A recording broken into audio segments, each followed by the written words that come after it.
마가복음 12장입니다. 예수께서 비유로 그들에게 말씀하시되 한 사람이 포도원을 만들어 산 울타리로 두르고 즙 짜는 틀을 만들고 망대를 지어서 농부들에게 새로 주고 타국에 갔더니 때가 이르매 농부들에게 포도원 소출 얼마를 받으려고 한 종을 보내니 그들이 종을 잡아 심히 때리고 거저 보내었거늘 다시 다른 종을 보내니 그의 머리에 상처를 내고 능욕하였거늘 또 다른 종을 보내니 그들이 그를 죽이고 또 그 외 많은 종들도 더러는 때리고 더러는 죽이진지라. 이제 한 사람이 남았으니 곧 그가 사랑하는 아들이라. 최후로 이를 보내며 이르되 내 아들은 존대하리라 하였더니 그 농부들이 서로 말하되 이는 상속자니 자 죽이자. 그러면 그 유산이 우리 것이 되리라 하고 이에 잡아 죽여 포도원 밖에 던졌느니라. 포도원 주인이 어떻게 하겠느냐. 와서 그 농부들을 진멸하고 포도원을 다른 사람들에게 주리라. 너희가 성경에 건축자들이 버린 돌이 모퉁이의 머릿돌이 되었나니 이것은 주로 말미암아 된 것이요 우리 눈에 놀랍도다. 한번 읽어보지도 못하였느냐 하시니라. 그들이 예수의 이 비유가 자기들을 가리켜 말씀하심인 줄 알고 잡고자 하되 무리를 두려워하여 예수를 두고 가니라. 아멘. 먼저 12장 1절로 12절까지의 말씀은 유명한 포도원 농부의 비유입니다. 마가복음에서 뿐만 아니라 누가복음에서도 이 포도원 농부의 비유에 대해서 이야기가 나와 있는데 여기에서 그 포도원의 주인은 하나님을 말하고 포도원은 이스라엘 나라를 말합니다. 농부들은 유대 지도자들을 비유하고 있습니다. 하나님께서 때가 이르자 포도원 소출 얼마를 받으려고 한 종을 보내었다고 하였는데 또한 이 한 종은 선지자를 가리킵니다. 하나님께서는 이 이스라엘 백성들에게 선한 삶을 살기를 요구하셨고 그리고 선한 행위 보기를 원하셨는데 그러나 주인이 보낸 종을 잡아서 심히 때리고 그리고 하나님이 보내신 종을 영접하지 않았고 그리고 하나님이 원하시는 선한 행위의 열매도 보이지 않았습니다. 주인은 다시 다른 종들을 보내었는데 이번에는 그에게 돌을 던지며 그의 머리에 상처를 내고 능욕하며 죽이기까지 하였습니다.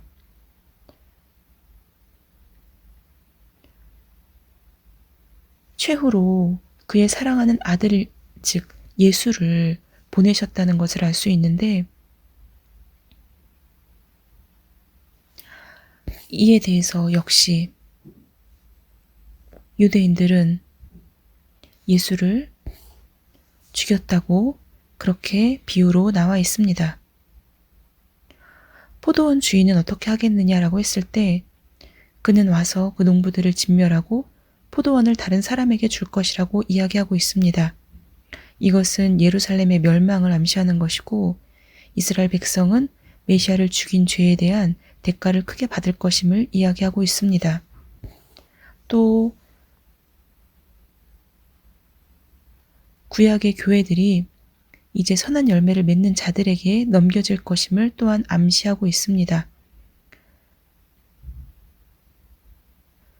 구약에서 신약으로 넘어가는 그러한 것을 볼 수 있고 또 유대인들에서 이방인들로 넘어가는 것을 또한 표현하고 있습니다.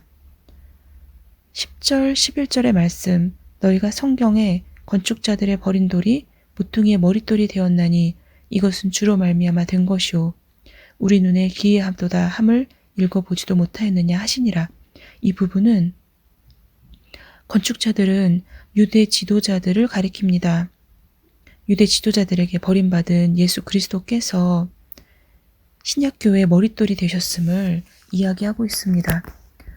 이 구약교회 지도자들에 의해서 십자가에 죽임당하신 예수 그리스도께서는 인류의 구주와 교회의 기초가 되셨다는 것, 이것은 결국 주인이신 하나님으로 말미암은 것이고 사람들의 눈에는 의아할 수 있지만 하나님께서는 이미 예언하셨던 그러한 일이 될 것입니다. 이어서 13절부터입니다. 13절, 그들이 예수의 말씀을 책 잡으려 하여 바리새인과 헤롯 땅 중에서 사람을 보내매 와서 이르되 선생님이여 우리가 아노니 당신은 참되시고 아무도 꺼리는 일이 없으시니 이는 사람을 외모로 보지 않고 오직 진리로서 하나님의 도를 가르치심이니이다. 가이사에게 세금을 바치는 것이 옳으니이까 옳지 아니하니이까 우리가 바치리이까 말리이까 한데 예수께서 그 의식함을 아시고 이르시되 어찌하여 나를 시험하느냐. 데나리온 하나를 가져다가 내게 보이라 하시니 가져왔거늘 예수께서 이르시되 이 형상과 이 글이 누구의 것이냐. 이르되 가이사의 것이니이다. 이에 예수께서 이르시되 가이사의 것은 가이사에게 하나님의 것은 하나님께 바치라 하시니 그들이 예수께 대하여 매우 놀랍게 여기더라. 13절로 17절까지의 말씀은 또한 역시 유명한 가이사에게 세금을 바치는 것에 대한 예수님의 대답이신데 17절에서 예수님의 말씀이 명쾌한 그런 답변이라고 생각이 듭니다. 가이사의 것은 가이사에게, 하나님의 것은 하나님께 바치라 라고 말씀을 하셨는데 결국 제가 생각했을 때는 이 세상 모든 것이 하나님의 것이기 때문에 이것은 결국 하나님의 것이지만 그것에 대해서 이 어떻게 보면 어리석은 질문에 대해서 현명한 대답으로 이렇게 답변하셨다는 생각이 듭니다. 다음은 부활 논쟁에 대한 그런 이야기입니다. 18절부터입니다. 부활이 없다 하는 사두개인들이 예수께 와서 물어 이르되 선생님이여 모세가 우리에게 써주기를 어떤 사람의 형이 자식이 없이 아내를 두고 죽으면 그 동생이 그 아내를 취하여 형을 위하여 상속자를 세울지니라 하였나이다. 7형제가 있었는데 마지가 아내를 취하였다가 상속자가 없어지고 둘째도 그 여자를 취하였다가 상속자가 없이 죽고 셋째도 그렇게 하여 7이 다 상속자가 없었고 최후의 여자도 죽었나이다. 7사람이 다 그를 아내로 취하였으니 부활 때 곧 그들이 살아날 때에 그 중 누구의 아내가 되리이까. 예수께서 이르시되 너희가 성경도 하나님의 능력도 알지 못함으로 오해함이 아니냐. 사람이 죽은 자 가운데서 살아날 때에는 장가도 아니가고 시집도 아니가고 하늘에 있는 천사들과 같으니라. 죽은 자가 살아난다는 것은 말할진대 너희가 모세의 책 중 가시나무 떨기에 관한 글에 하나님께서 모세에게 이르시되 나는 아브라함의 하나님이요 이삭의 하나님이요 야곱의 하나님이로라 하신 말씀을 읽어보지 못하였느냐. 하나님은 죽은 자의 하나님이 아니요 산 자의 하나님이시라. 너희가 크게 오해하였도다 하시니라. 18절로 27절까지의 이 부분에서도 사람들은 예수님을 찾아와서 시험하여 질문을 하였습니다. 이 부분에서 부활이 없다는 사두개인들이 예수님께 와서 질문을 합니다.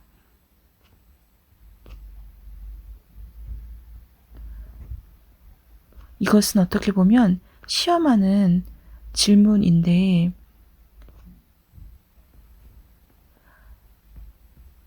사두개인들은 인간의 영혼도 천사와 같은 영적인 존재도 그리고 인간이 죽은 후에 이런 부활도 믿지 않았던 사람들입니다.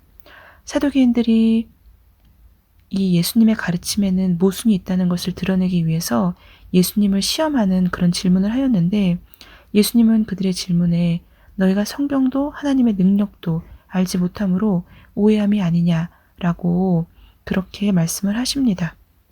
그리고 예수님께서는 부활한 성도들의 상태에 대해서 이후에 몇 가지 이야기를 하십니다. 성도들이 죽은 후의 삶은 이 세상에서 살아가는 누구의 아내, 누구의 남편, 이런 삶의 연속성이 아니라는 그런 사실을 말씀해주고 계시고, 또 부활한 성도들은 하늘에 있는 천사들과 같이 된다는 말씀을 하십니다. 예수님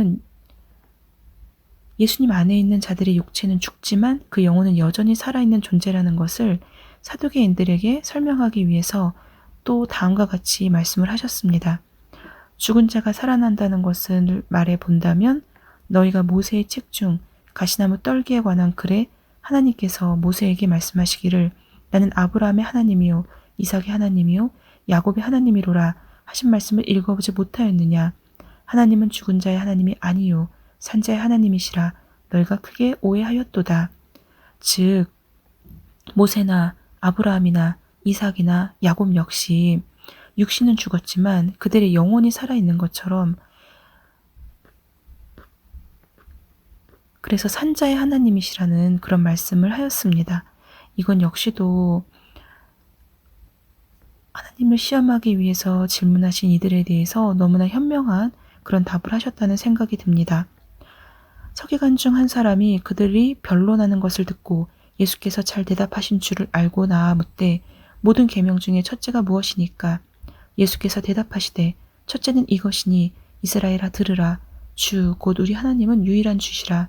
내 마음을 다하고 목숨을 다하고 뜻을 다하고 힘을 다하여 주 너의 하나님을 사랑하라 하신 것이요.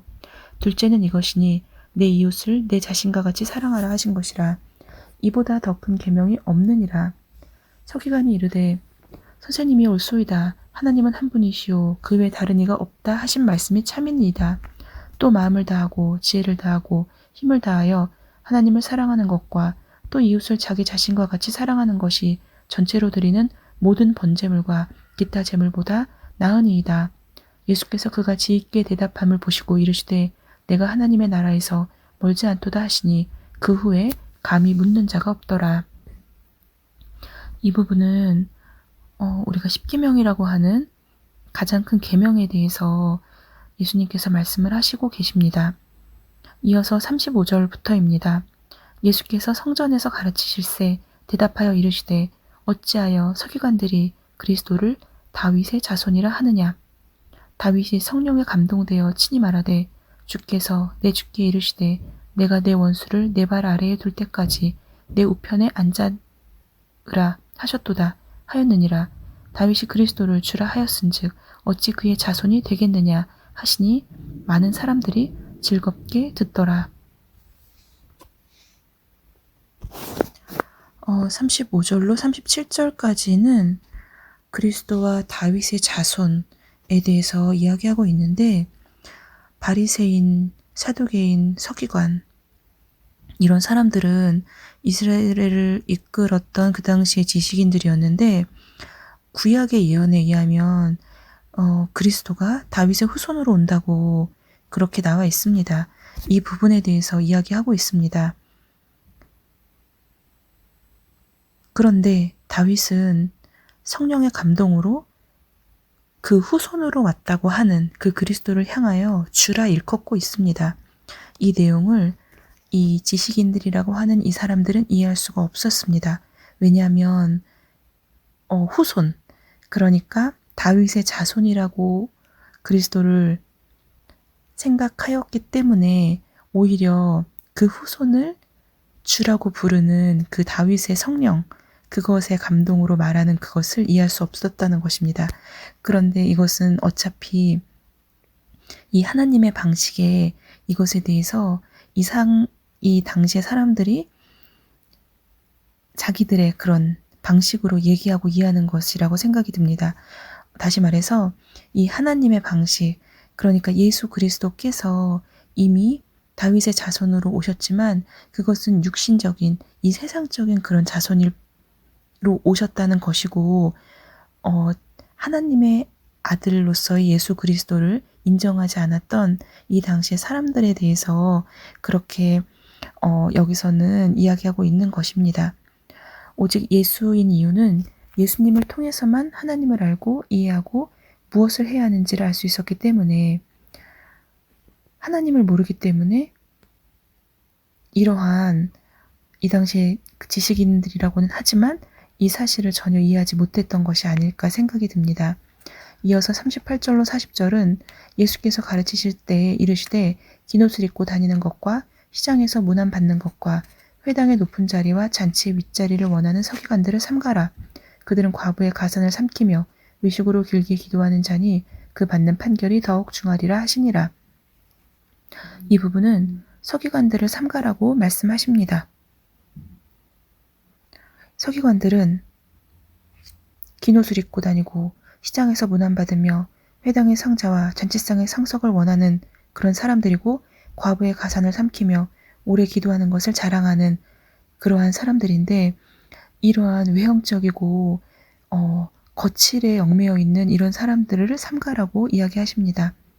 마지막에 41절로 44절은 가난한 과부의 헌금에 대해서 이야기하고 계십니다. 예수께서 헌금함을 대하여 앉으사 우리가 어떻게 헌금함에 돈 넣는가를 보실세 여러 부자는 많이 넣는데 한 가난한 과부는 와서 2렙돈 곧 한 고드란트를 넣는지라. 예수께서 제자들을 불러다가 이르시되 내가 진실로 너에게 이르노니 이 가난한 과부는 헌금함에 넣는 모든 사람보다 많이 넣었도다. 그들은 다 그 풍족한 중에서 넣었거니와 이 과부는 그 가난한 중에서 자기의 모든 소유 곧 생활비 전부를 넣었느니라 하시니라. 이 부분 역시 굉장히 자주 인용되는 말씀인데 예수께 중요한 것은 헌금의 액수가 아니라 헌금을 드리는 사람의 헌신과 희생, 순종 그런 부분이라고 생각합니다.